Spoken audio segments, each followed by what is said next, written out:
Assalamualaikum warahmatullahi wabarakatuh. Waalaikumsalam warahmatullahi wabarakatuh. Semangat pagi. Oke, baik. Nampaknya masih kurang kompak ya? Oke. Assalamualaikum warahmatullahi wabarakatuh. Waalaikumsalam warahmatullahi wabarakatuh. Semangat pagi. Oke, bagus nih, semangatnya keren banget ya. Perkenalkan, kami dari Prodi PPKN Universitas Ahmad Dahlan Yogyakarta. Kami ada saya Bu Sumaryati, kemudian ada Pak Trisna Sukmayadi, kami sebagai dosen, kemudian ada kakak-kakak kalian yaitu Mbak Umi Hasanah ya, Mbak Umi Uswatun Hasanah, kemudian Mas Iqbal Hasim, betul ya Mas ya? Kemudian yang ketiga ada Mbak Rahmatika Maulida. Nah, Mbak dan Mas ini tergabung dalam yang namanya komunitas Gemari, komunitas Gerakan Mahasiswa Anti Korupsi. Nah, teman-teman, adik-adik, hari ini kita intinya akan mengenalkan tentang pendidikan anti korupsi, lebih spesifik mengenalkan tentang nilai-nilai anti korupsi. Nanti ada 9 nilai-nilai anti korupsi yang akan disampaikan oleh kakak-kakak kalian, gitu nggih. Nah, nanti monggo diikuti dengan penuh semangat, diikuti dengan penuh keseriusan, dan harapan selanjutnya setelah nanti adik-adik memahami tentang 9 nilai anti korupsi itu, kenal dengan pendidikan anti korupsi, tip-tip untuk selanjutnya adik-adik habituasikan, adik-adik biasakan dalam keseharian adik-adik. Terlebih khusus dihabituasikan saat adik-adik berkiprah di dalam HW, sehingga HW yang kalian ikuti itu betul-betul HW yang berkarakter, gitu ya, termasuk kalian semuanya. Nah, itu dari saya, dan titip ini halo-halo sedikit. Kalau misalnya besok kalian sudah lulus dari SMA Muhammadiyah 1 Bantul ini, jadikan Prodi PPKN UAD menjadi salah satu list yang akan kalian tuju. Satu list saja, mau jadi list yang nomor berapa silahkan. Tapi monggo bisa dijadikan list daftar, salah satu pilihan gitu ya. Nah, mudah-mudahan ke sana. Mau lanjut di sana? Oke. Seandainya tidak, kami sudah berterima kasih pada saat itu menjadi salah satu alternatif pilihan dari kalian semuanya. Gitu nggih? Oke, berikutnya Pak Trisna akan sedikit memberikan semangat untuk kalian semuanya. Baik. Bismillahirrahmanirrahim. Assalamualaikum warahmatullahi wabarakatuh. Waalaikumsalam warahmatullahi wabarakatuh. Baru 35%. Assalamualaikum warahmatullahi wabarakatuh. Waalaikumsalam warahmatullahi wabarakatuh. Oke, terima kasih. Kalau perempuan di Julwatan itu, kalau di Pramuka Pakti ya, kalau di Julwatan Ayunda ya, Ayunda diam. Ramanda, Rakanda ya. Sekarang Rakanda aja. Assalamualaikum warahmatullahi wabarakatuh. Waalaikumsalam warahmatullahi wabarakatuh. Oke, Rakanda 1, 2 diam dulu. Ayunda diam, yang belakang aja. Assalamualaikum warahmatullahi wabarakatuh. Kurang. Assalamualaikum warahmatullahi wabarakatuh. Waalaikumsalam warahmatullahi wabarakatuh. Baik, terima kasih banyak. Ayunda dan Rakanda, hari ini ayah anda mau berbicara. Ramanda ya. Oke, nggak boleh ayah anda? Boleh lah ya, nggak apa-apa. Nah, jadi ayah anda pada kesempatan pagi ini bersama dengan ibunda dan kakanda, ya, kakanda ini hadir di sini bermaksud kita ingin mengkampanyekan yang namanya anti korupsi.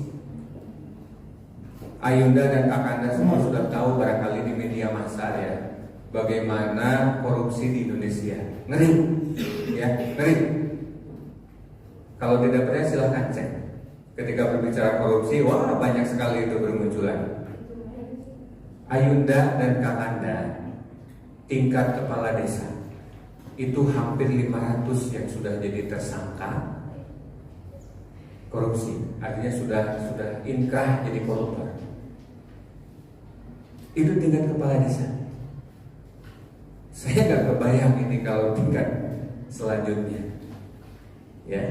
Nah, oleh karena itu Ayunda dan Kakanda ini suatu saat nanti saya melihat ada yang jadi kepala desa, ada yang jadi guru nih di antara Ayunda dan Kakanda ini, ada yang jadi menteri, ada yang jadi kepala dinas. Kok tidak mengaminkan? Ada yang jadi presiden, ada yang jadi kepala dinas pendidikan, ada yang jadi apa lagi, gubernur dan wakil gubernur, mungkin tidak di Yogyakarta tapi di tempat lain. Ada yang jadi bupati atau wali kota, ada yang jadi suami atau istri bupati atau wali kota. Amin. Jadi kalau Ayunda dan Kakanda hari ini tidak berkenalan dengan yang namanya korupsi, tidak berkenalan dengan yang namanya anti korupsi, wallahu a'lam, yang sudah kenal saja itu biasanya kalau sudah ada sistemnya, yang kenal saja biasanya suka kenal. Karena apa? Godaannya luar biasa. Sekarang saya tanya pada Ayunda dan Kakanda, yang korupsi itu mohon maaf nih, bukan merendahkan, orang miskin atau orang kaya? Orang kaya semua. Apa yang kurang dari mereka? Coba saya tanya. Jabatan punya, uang punya, rumah punya, istri mungkin di mana-mana. Apa yang kurang dari mereka? Coba. Itu dia. Akhirnya kenapa mereka menjadi tamak, mereka menjadi serakah? Akhirnya apa? Korupsi. Tamak dan serakah itu ada di dalam diri kita semua. Sekali lagi ya, tamak dan serakah itu ada dalam diri kita semua. Artinya apa? Kita semua ini punya potensi untuk jadi koruptor. Oleh karena kita punya potensi untuk menjadi koruptor, maka kita kampanyekan anti korupsi. Nah, kami mengkampanyekan ini salah satunya adalah di ekstrakurikuler Hizbul Waton. Berhubung Hizbul Waton ini miliknya Perserikatan Muhammadiyah, begitu ya. Nah itu ya, teman-teman. Di kami juga ada Hizbul Waton di program studi PPKN. Begitu ya, kami kemarin kerjasama dengan Hizbul Waton wilayah daerah istimewa Yogyakarta. Nah oleh karena itu teman-teman, jikalau nanti setelah lulus dari SMA 1 Muhammadiyah, kenapa tidak melanjutkannya lagi juga ke Perserikatan Muhammadiyah lagi. Universitas Ahmad Dahlan merupakan salah satu perguruan tinggi Perserikatan Muhammadiyah, dan di dalam UAD ada program studi PPKN. Alhamdulillah UAD akreditasinya A, program studi PPKN juga akreditasinya A. Dan yang paling penting, Ayunda dan Kakanda nanti akan bertemu dengan kami, terutama dengan saya kalau nemenin ya. Jadi kalau masuk prodi PPKN ketemu dengan saya nanti. Begitu ya. Baik, barangkali itu saja. Ayunda dan Kakanda itu amanat dari Ayahanda, tadi dari Ibunda, dan juga sebentar lagi dari Kakanda. Terima kasih banyak. Assalamualaikum warahmatullahi wabarakatuh. Waalaikumsalam warahmatullahi wabarakatuh. Oke, baik, terima kasih Pak Trisna. Pokoknya gayeng ya kalau dengan Pak Trisna itu selalu tersenyum dan bisa terbahak-bahak. Gitu ya? Baik, terima kasih. Selanjutnya kita buka dengan basmalah bersama acara Bismillahirrahmanirrahim. Oke, kita ulang ya. Kita buka acara pelatihan ya atau TOT generasi anti korupsi di Hizbul Waton SMA Muhammadiyah 1 Bantul dengan basmalah bersama-sama. Bismillahirrahmanirrahim. Baik, terima kasih. Selanjutnya kami persilakan kepada Mbak Umi, Mbak Mas Iqbal, Mbak Maulida untuk menyampaikan. Silakan. Oh, Kak Ida ya. Ayah Anda dan Ibu Nen ke belakang dulu. Kang ya. Semangat ya semuanya ya.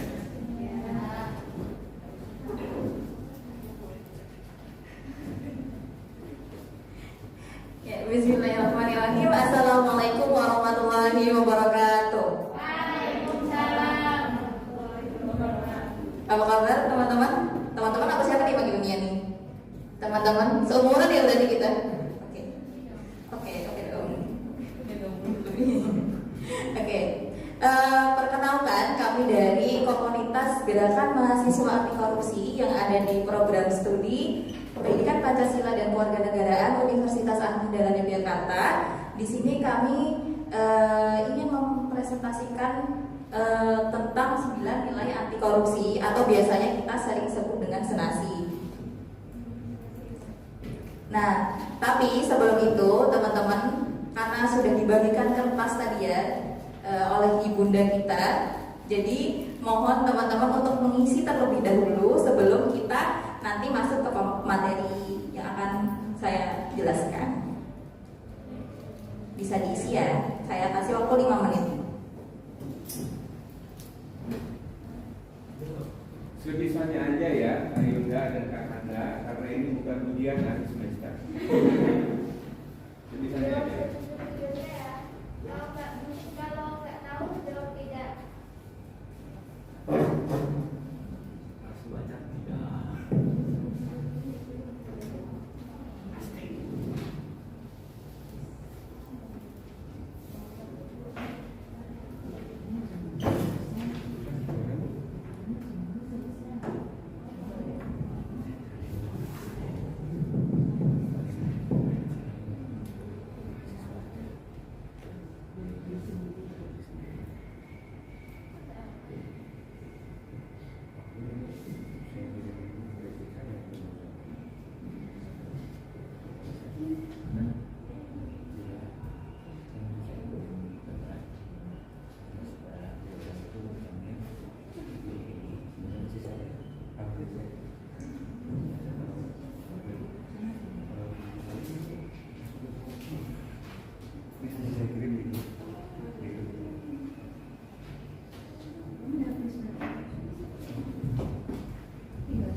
Oke, ini ada yang udah selesai nih. Atas nama Syakura dari kelas 12 ya. Oke, dia menjawab nih yang pertama pertanyaannya, apa pendidikan anti korupsi itu penting? Jawabannya ya. Terus apakah Anda tahu mengenai 9 nilai anti korupsi? Nah, Mbak Syakura ini bilang itu jawabannya tidak. Dia tidak tahu mengenai 9 nilai anti korupsi. Oke, karena dia tidak tahu, nanti kita akan jelaskan apa saja sih 9 nilai anti korupsi itu, begitu ya. Lalu selanjutnya, apakah menghargai itu sebagai bentuk keadilan? Dia jawabannya ya. Kemudian yang keempat, apa korupsi merupakan sesuatu yang buruk, rusak, dan busuk? Dia jawabannya ya. Kemudian, apakah pemberian hadiah berupa uang, diskon, dan fasilitas lainnya merupakan tindakan korupsi? Jawabannya tidak. Oke, nanti kita akan bahas ini secara lebih rinci ya teman-teman. Kemudian yang selanjutnya, apakah tindakan korupsi dapat menguntungkan masyarakat, bangsa atau negara? Mbak Syafura menjawab tidak. Kemudian, apakah mencontek ketika ulangan menyemai bibit korupsi pada diri sendiri? Jawabannya ya. Kemudian, apakah Anda menempatkan kepentingan bangsa dan negara di atas kepentingan pribadi? Mbak Syakura jawab tidak. Berarti itu ya. Berarti Mbak lebih mementingkan kepentingan pribadi ya daripada. Oke. Tergantung ya. Misalnya di pengalaman apa ketika Mbak Syakura ini mementingkan kepentingan pribadi daripada bangsa dan negara? Misalnya seperti apa? Mandi, tidur, makan. Seperti apa misalnya?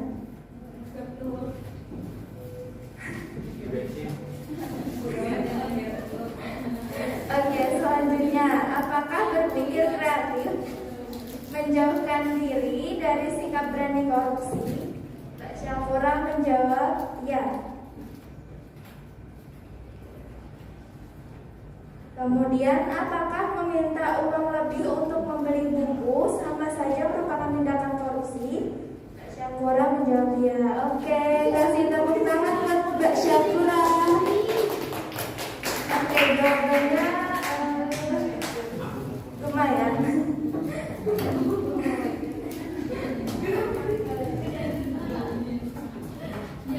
Oke, jawabannya dikumpulkan sama Mbak ya.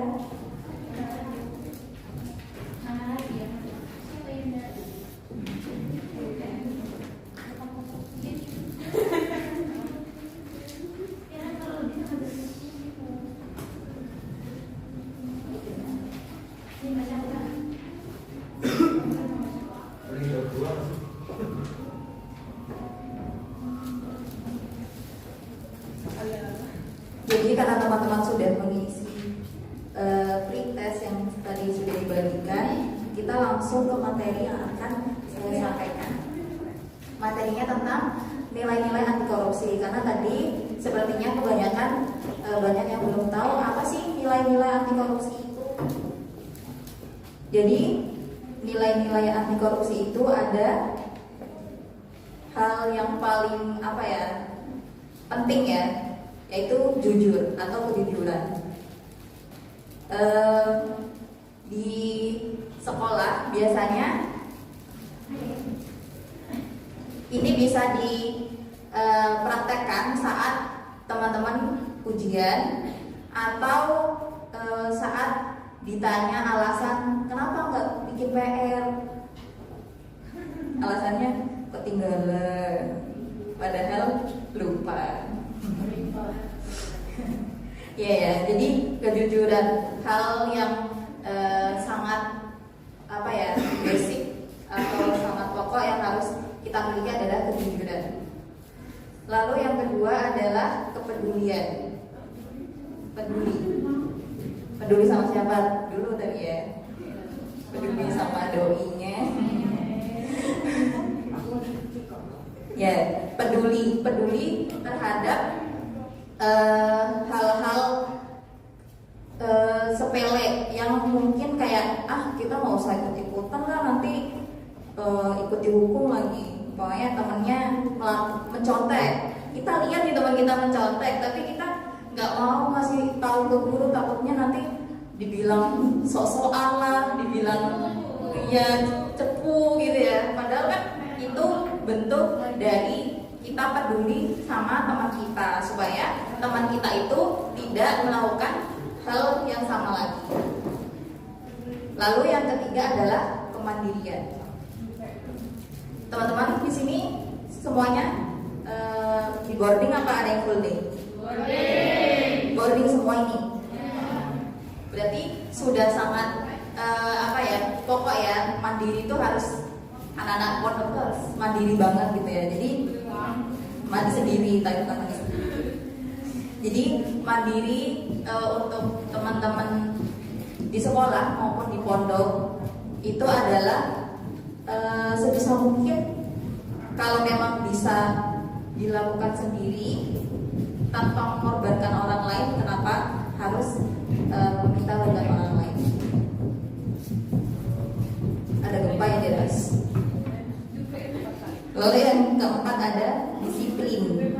Nah, ini teman-teman pondok nih juga nih. Kan kalau di pondok tuh ada apa ya, biasanya sudah ada jadwal ya. Jam segini harus mandi, jam segini harus tadarus, harus tahfidz, harus kajian dan lain sebagainya. Nah, di situ teman-teman berarti sebenarnya tanpa sadar sudah menerapkan atau belajar untuk disiplin. Supaya nanti teman-teman pas keluar pondok itu udah bisa memanage waktunya dengan baik. Lalu yang kelima ada tanggung jawab. Ini kelas berapa?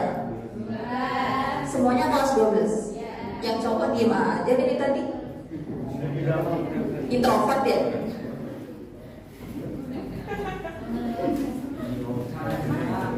Oh, kalau jumlah. Kenapa tadi ya yang cowok cuma 3? Oh, ada. Oh, nasibnya gitu. Ya Allah, nasibnya. Tanggung jawab. Oh iya, tanggung jawab. Jadi teman-teman kan udah kelas 12 nih. Wah, bentar lagi mau ke jenjang berikutnya. Mungkin ada yang mau kuliah lagi, atau mau ada yang kerja, atau mungkin ada yang mau nikah, atau dan yang lain sebagainya. Itu teman-teman basicnya harus tanggung jawab. Karena teman-teman kan juga sekarang menempati posisi kelas paling atas ya. Jadi apa yang teman-teman lakukan itu akan dilihat oleh adik-adiknya, entah itu baik atau itu buruk. Syukur kalau yang dicontoh itu yang baik, tapi kalau yang buruk juga ikut dicontoh, kan yang bertanggung jawab juga teman-teman sendiri karena mencontohkan hal yang tidak baik. Lalu yang ke-6 itu ada kerja keras. Nah, teman-teman kelas 12 nih, kira-kira pasti banyak kan kerja keras. Di kelas 12 tuh pasti banyak belajarnya, lebih banyak belajarnya. Terus umpamanya lebih banyak ngejar targetnya. Mungkin ada target tahfidz harus dikejar, target nilai atau target yang lainnya. Itu harus benar-benar dilaksanakan. Lalu yang ke-7 itu ada sederhana. Teman-teman di pondok itu pasti sudah diajarkan tentang sederhana, ya kan? Seadanya. Kadang harus kadang yang pengen banget ada, tapi ya karena di pondok ya harus terima apa adanya gitu loh. Pengennya umpamanya pengen makan pizza nih, tapi di pondok gak ada kan ya, harus nunggu mungkin dijemuk atau mungkin nunggu pas keluar. Nah, itu kita harus menanamkan diri, ya udah yang ada dulu, sederhana dulu.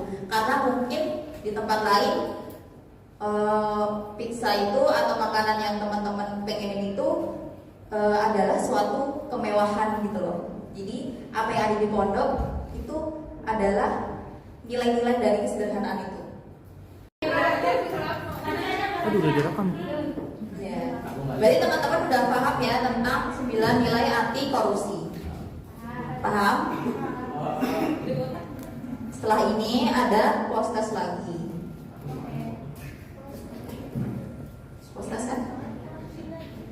Yang akan dibagikan oleh Mbak Rahma. Postas.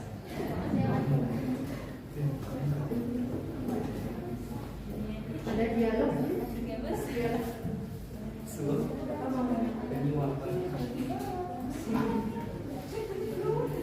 Ini berarti teman-teman udah jaya melatih satu semua. Oh, jaya melatih sih. Taruna Melati ya, Jaya Melati itu IPM ya. Taruna Melati 1. Wajib ya kalau di sini Taruna Melati 1. Yang boarding aja ya wajib. Kemarin Taruna Melatinya tuh kan biasanya ada camping ya. Campingnya kemarin kalian di mana? Kaliurang di mana? Oh, yang dekat apa namanya? Iya, apa sih namanya? Yang ngajar berarti dari PWM atau PP? Enggak punya yang naik tingkat. Oke, kan banyak yang tanya kenapa soalnya sama. Nah, ini dari jawaban adik-adik soal pertanyaan apakah Anda tahu mengenai 9 nilai anti korupsi? Nah, semuanya kan jawab tidak. Mbak udah lihat jawaban kalian semua, ini kebanyakan menjawab tidak. Nah, terus apa gunanya, apa manfaat dari kita bertanya lagi? Nah, untuk mengetahui apakah penjelasan dari kakak-kakak di sini itu sudah masuk di pemahaman kalian begitu. Jadi nanti diisi semuanya.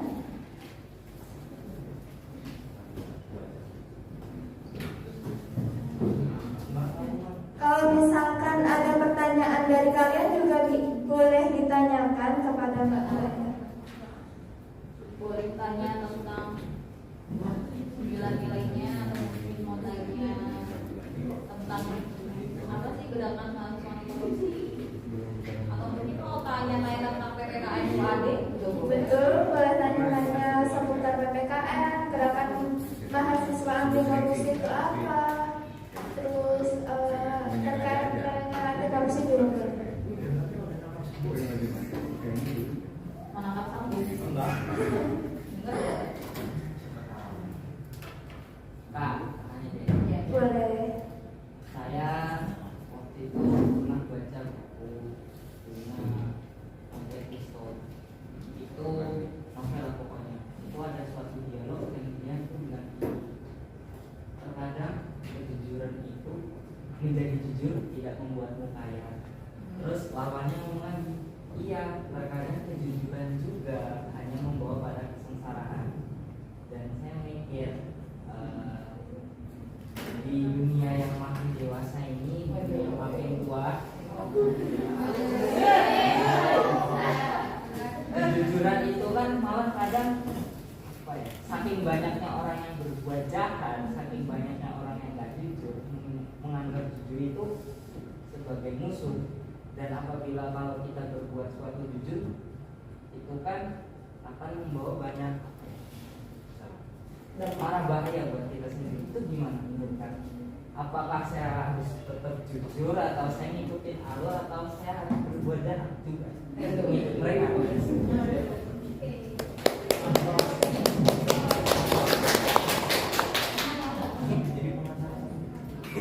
Bareng Atika atau Mas Iqbal? Atau Mas saya?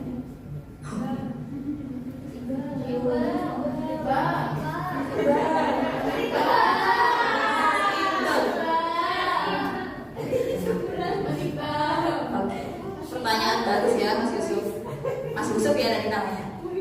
Jadi gimana nih yang maksudnya keadaan yang apalagi Indonesia ya, yang jujur kadang malah dianggap sebuah kejahatan. Tapi kalau kita tidak jujur, kitanya juga kadang merasa yang bersalah. Tapi yang opsi terakhir itu jangan sampai lah. Jangan sampai kita malah menjadi orang yang ikut-ikutan menjadi orang jahat. Terus gimana caranya? Sebisa mungkin saat sekarang kan Mas Yusuf masih jadi siswa ya. Lakukan yang terbaik. Contohnya ya dengan jujur itu, walaupun mungkin kadang akan apa ya, tadi dibilangnya menyengsarakan. Mungkin kita jujur akhirnya malah dijauhin teman, atau mungkin akan dibenci sama orang-orang di sekolah karena dianggap orang baik, sok baik atau segala macam. Tapi balik lagi ke niat kita. Kita ngelakuin itu atas dasar apa? Apakah kita cuma pengen biar dilihat sok baik, atau kita pengen ngomong jujur supaya teman-teman juga termotivasi untuk selalu berkata jujur. Dan akhirnya kejujuran itu bangkit lagi gitu loh.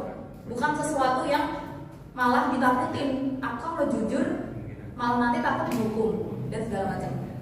Jadi kalaupun nanti kita harus dibenci orang, kita harus dijauhin orang, toh juga cuma orang, ya kan? kita bisa mendapatkan kepercayaan atau teman-teman dekat yang memang punya sudut pandang yang sama dengan kita, bahwa jujur itu ya memang harus dilakukan walaupun berat. Kayak Mufrodan ya, katakan yang jujur walaupun itu pahit, kulil haqqan walau kana murra. Nah, di sini ada yang mengambil. Oke, Mbak ingin share sedikit pengalaman tentang kejujuran sendiri. Mbak ingin share pengalaman di mana dulu Mbak saat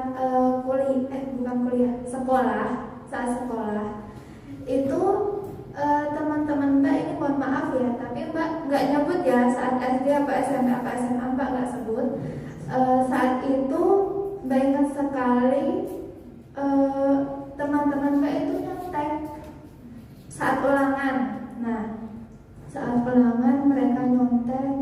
Kemudian Mbak ingat sekali di mana saya punya kakak saya selalu berpesan kalau jadilah orang jujur, apapun keadaannya tuh pokoknya kita harus punya prinsip jujur gitu. Jadi nanti manfaatnya itu bukan langsung datang ke kita pada saat itu, bukan, tapi nanti kita akan mendapatkan hasilnya gitu. Mbak selalu berpegang sama omongan beliau. Terus Mbak ingat sekali saat itu teman-teman Mbak itu dapat nilai 90, terus 99, bahkan ada yang 100. Tapi Mbak saat itu cuma dapat nilai 85, terendah. Itu terendah Mbak sama teman sebangku Mbak.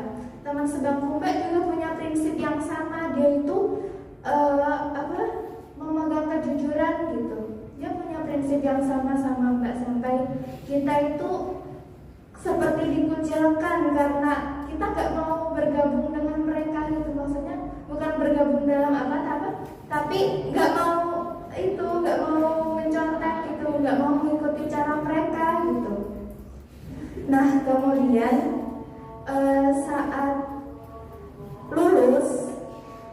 lulus itu ternyata baru kelihatan hasilnya gitu.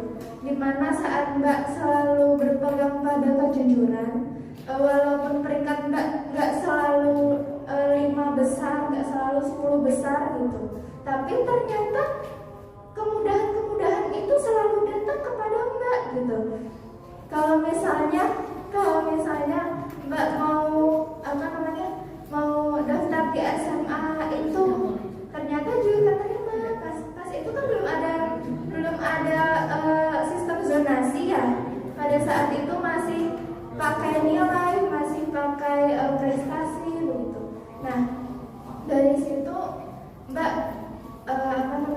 berkesimpulan bahwa kejujuran itu nggak langsung kita merasakan dampaknya, tapi itu nanti kita pasti akan merasakan dampaknya. Dimana ketika kita ingin kuliah misalnya, dapatlah itu dikasih jalan sama Allah, dikasih jalan sama Tuhan, dikasih kemudahan-kemudahan, ya walaupun dampaknya gak langsung, itu pasti nanti kalian akan merasakan hasilnya ketika kejujuran itu kalian jadikan prinsip. Kalian pegang teguh kejujuran itu, maka nanti kalian pasti akan dapat hasilnya, pasti kalian akan mendapat manfaatnya. Nah Mbak juga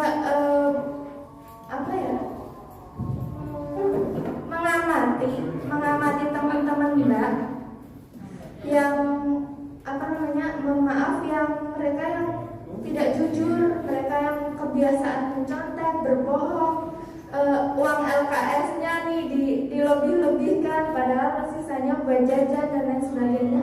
Ternyata mereka ketika ingin kuliah, ingin melanjutkan sekolah itu mereka malah terkadang nggak sesuai, nggak dikasih jalan sama Tuhan. Malah mereka sekarang ada yang mohon maaf tidak lanjut kuliah, kemudian malah jualan dan lain sebagainya. Tapi Mbak malah mendapatkan kesempatan kuliah, padahal nilai Mbak dulu nggak begitu tinggi, malah standar, bahkan di bawah rata-rata nilai Mbak itu. Tapi Mbak memegang teguh kejujuran. Kenapa Mbak bilang dampaknya nggak bisa dirasakan secara langsung? Soalnya gini, Mbak ini ekonominya nggak maksudnya ya cukup, tapi di bawah ya sederhana gitu lah ya.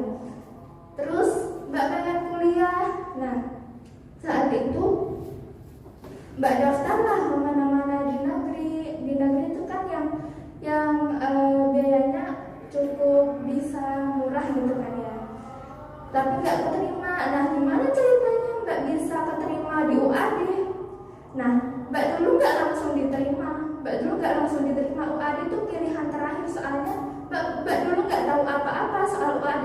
Mbak cuma searching universitas yang ada di Jogja, dan kebetulan pada saat itu ada Mbak lihat UAD. Kemudian Mbak coba daftar jalur beasiswa, nggak diterima. Tapi akhirnya yang kuota diterima itu ada yang mengundurkan diri 6 orang. Nah, Mbak dapat informasi dari teman Mbak itu, terus Mbak daftar lagi, terus akhirnya diterima.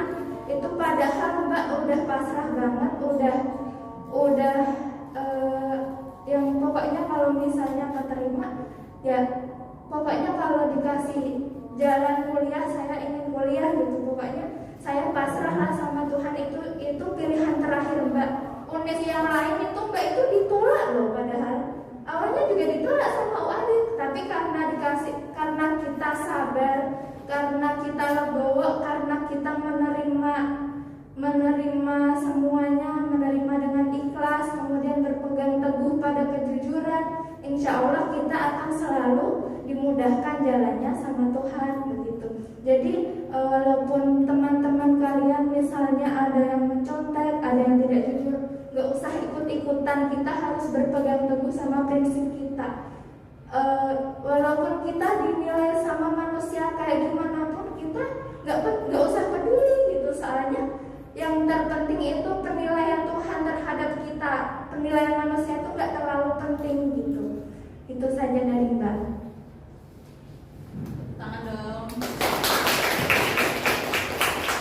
Buat ada yang mau tanya lagi? Tadi kayaknya ada yang mau tanya. Ada nggak? Ada nggak? Kalian harus mengikuti kajian keputrian nggak? Harus. Oh, ada acara nggak sekarang? Oh, ikut sholat semuanya. Sholat Jumat apa sholat Zuhur? Oh, jadi ikut sholat Jumat. Oh, gitu. Berarti mungkin sudah sampai sini saja ya teman-teman. Mungkin nanti kita bisa ketemu di lain waktu, atau mungkin yang mau nanya-nanya atau mau tahu lebih tentang korupsi, anti korupsi, atau tentang PPKN UAD, atau tentang gerakan mahasiswa anti korupsi, mungkin bisa besok kalau sudah bisa megang HP, bisa DM di PPKN UAD, atau kalau mau ke kakak-kakak di sini juga bisa, di Instagram juga bisa, kalau di saya di Umi 23 Hasanah, kalau di Mbak Rahmatika nih CHN_MAA. ya, Chenma apa sih itu? Iya, Chenma Rahma ya, Mbak Rahma. Oke, jadi gitu ya teman-teman. Harapannya sedikit materi yang kami sampaikan ini bisa diimplementasikan sedikit demi sedikit di kegiatan kalian yang paling kecil, yang sepele-sepele aja dulu dibiasakan. Karena kan yang penting kita continue untuk jujur, continue untuk berani, continue untuk mandiri. Nanti insya Allah saat kita sudah siap untuk mengatur semuanya, mungkin nanti kita dikasih amanah untuk jadi presiden tadi ya, atau jadi menteri apa, menteri perempuan dan segala macam, teman-teman sudah punya modal besar itu, 9 nilai anti korupsi itu ya. Oke. Ini nggak ada yang tanya beneran? Nggak ada. Sudah cukup berarti. Terima kasih teman-teman sudah berkenan hadir dan menyempatkan waktunya untuk mendengarkan kami di sini. Lagi-lagi kami berharap sedikit ilmu yang kami berikan bisa merubah beberapa kebiasaan yang mungkin dianggap tidak biasa. Gitu ya teman-teman. Mungkin nanti setelah saya tutup ini kita bisa foto bareng. Bisa? Oke? Oke, saya tutup. Apabila dari kami banyak salah kata, salah perbuatan ataupun tingkah laku, kami mohon maaf sebesar-besarnya. Billahi taufiq wal hidayah. Wassalamualaikum warahmatullahi wabarakatuh. Tolong bareng matikan itu dicek lagi biar bisa foto di depan ya teman-teman.